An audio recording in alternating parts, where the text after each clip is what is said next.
Hi, it's Guided Grace. I used to work at a factory. Every single day felt the same. The alarm, the commute, the fluorescent lights, the rhythm of machines, then home to eat, sleep, and do it again.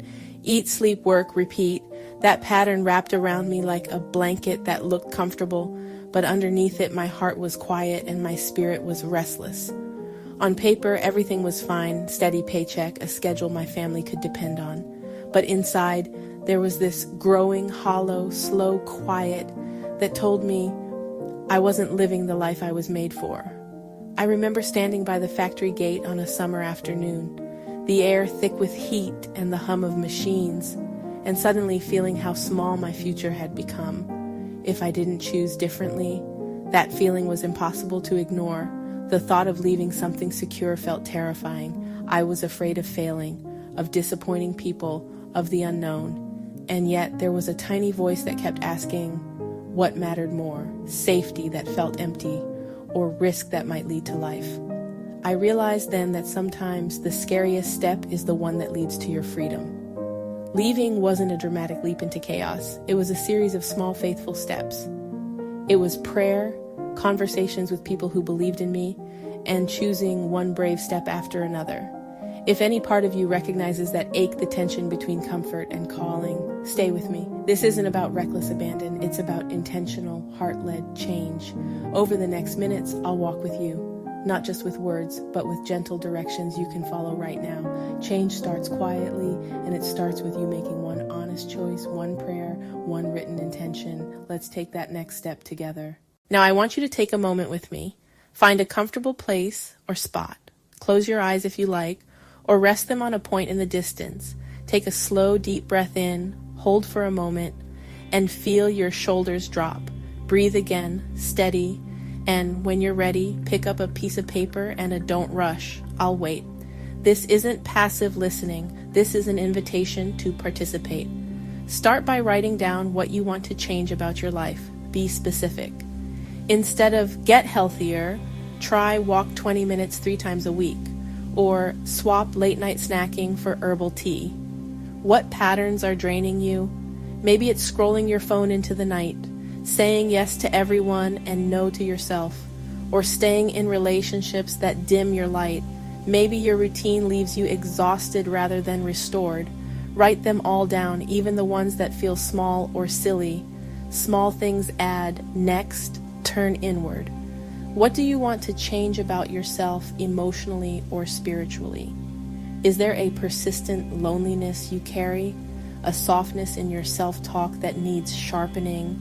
A fear that keeps you stuck? Maybe depression has been a shadow for years, or maybe you want to learn to love your reflection with kindness. Name those things plainly. The act of writing them gives them shape and makes them real. As you list, ask yourself, which of these changes matters most, would make the biggest difference in my day-to-day life? Circle those. Don't judge your list. Treat it as data about where you are now.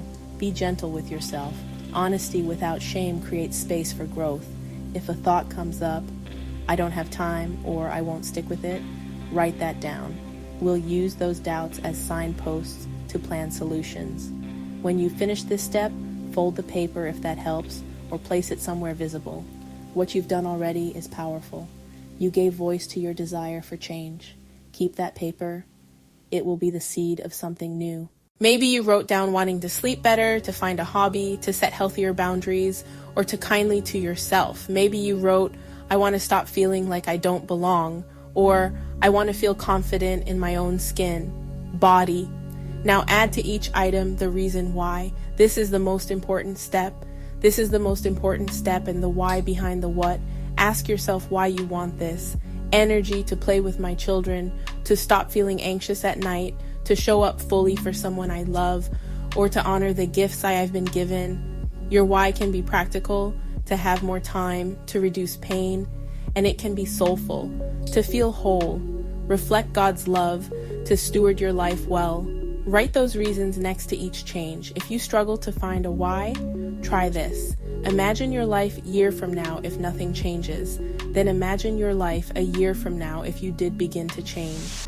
Which vision pulls harder in your Often the contrast reveals the purpose that will sustain you. Your why is the anchor enthusiasm fades and life gets messy. It turns a fleeting wish into a commitment. Think of people or moments that could remind you of your why. A child's laugh, conversation that left you inspired, a quiet afternoon where you felt peaceful. Tie your why to images or memories. If you need accountability, enroll a friend or write the why on a sticky note by your mirror. This is not about rigidness, it's about clarity.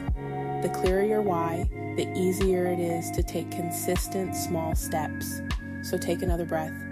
Read your list aloud if you can and say your why. Let it settle in you. When you're ready, bring those honest desires and whys with you to prayer. Bring them to God as you would bring a trusted friend, open, vulnerable, and honest. Talk to Him about it. God already knows your heart, but there is power in speaking your truth aloud, in naming what you hope to change why. Picture your life as a garden. Some areas are blooming beautifully, relationships that nourish you, strengths that other beds might be overgrown with weeds, old habits, shame, patterns that steal your joy. And beneath the surface are roots, deep beliefs and stories you've told yourself that keep the weeds. Before new growth can happen, we must tend the soil. That means gentle but deliberate care. It's not about perfection or a one-time fix. It's about small, consistent actions. Pulling up a thought that says, you're not enough. Choosing to water your body with nourishing food. Speaking kindly to yourself when the old voices return. It might look like setting a 10-minute boundary at bedtime, setting a bedtime routine, or saying no to one that drains you. Those are the hands-on moments of change. Practical steps help.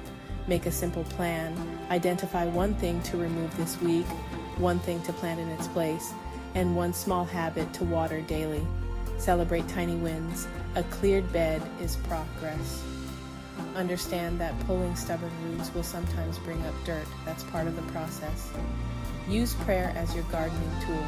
Speak honest prayers for courage to uproot what hurts, for wisdom to know what to plant, and for patience as new growth emerges. Remember, growth takes time. Seeds don't sprout. Some changes are quick, others require time. Be faithful in the small. Tend your mind with truth, body with rest and movement. Tend your spirit with prayer and community. If you stumble, return to your paper, to your why, and to prayer. Ask for help and accept it when it arrives. Your transformation is waiting. It starts with this moment and the choices you make. You have everything you need inside you already. Curiosity, courage, and the capacity to turn toward what matters. Tend your garden with intention, with faith, and with the knowledge that each tiny act compounds into real change. Bring your struggles, your hopes, your plans, and your whys to God, and keep showing up. Change begins with you, and I'll be here, rooting for you every step of the way.